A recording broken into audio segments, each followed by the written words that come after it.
God's grace and forgiveness and love, it transforms us, glory.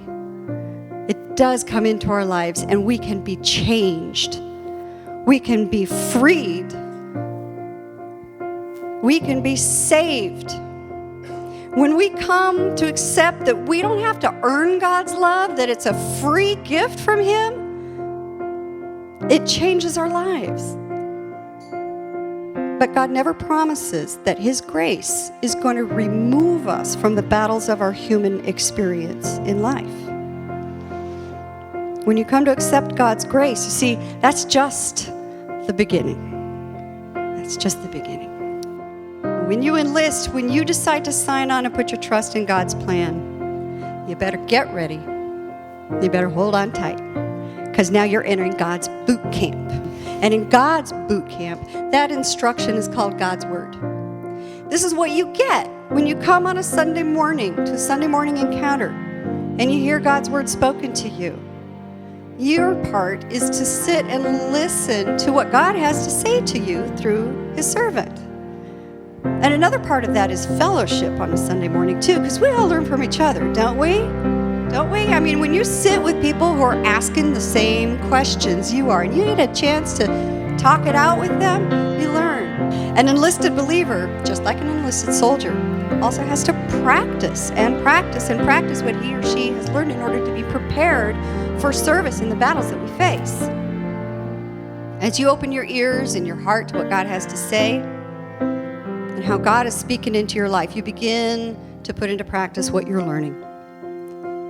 I'm talking about the day in and day out kind of stuff that helps us to develop into a person of character that God can then use to overcome this broken world and to build His kingdom. Listen to and read God's Word. That's the instruction part of God's boot camp.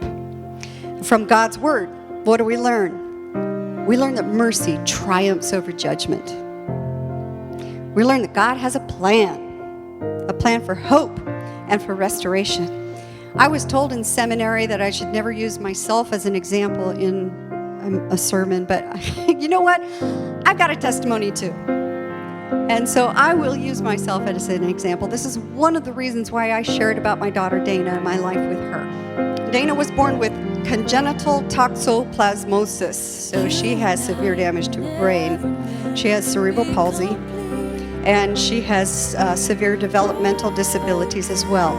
It also affected her eyes, so she's blind. Dana requires full care. Full care. So we're talking getting her up in the morning, bathing her, dressing her, feeding her, changing her diapers, moving for her, brushing her teeth, everything that somebody needs to do or have done.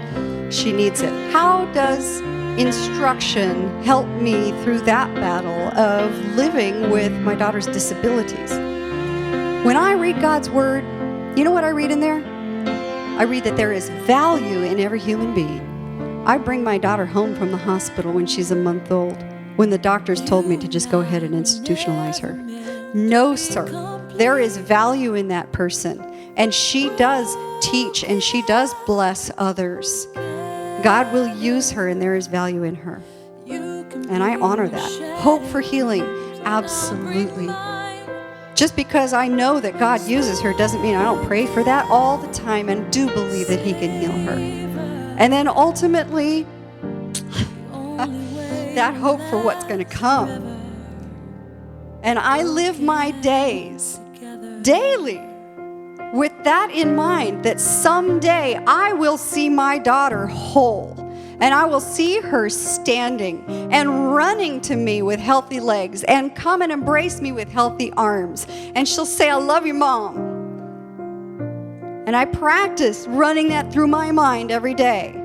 That lets me face each day, and I have that hope within me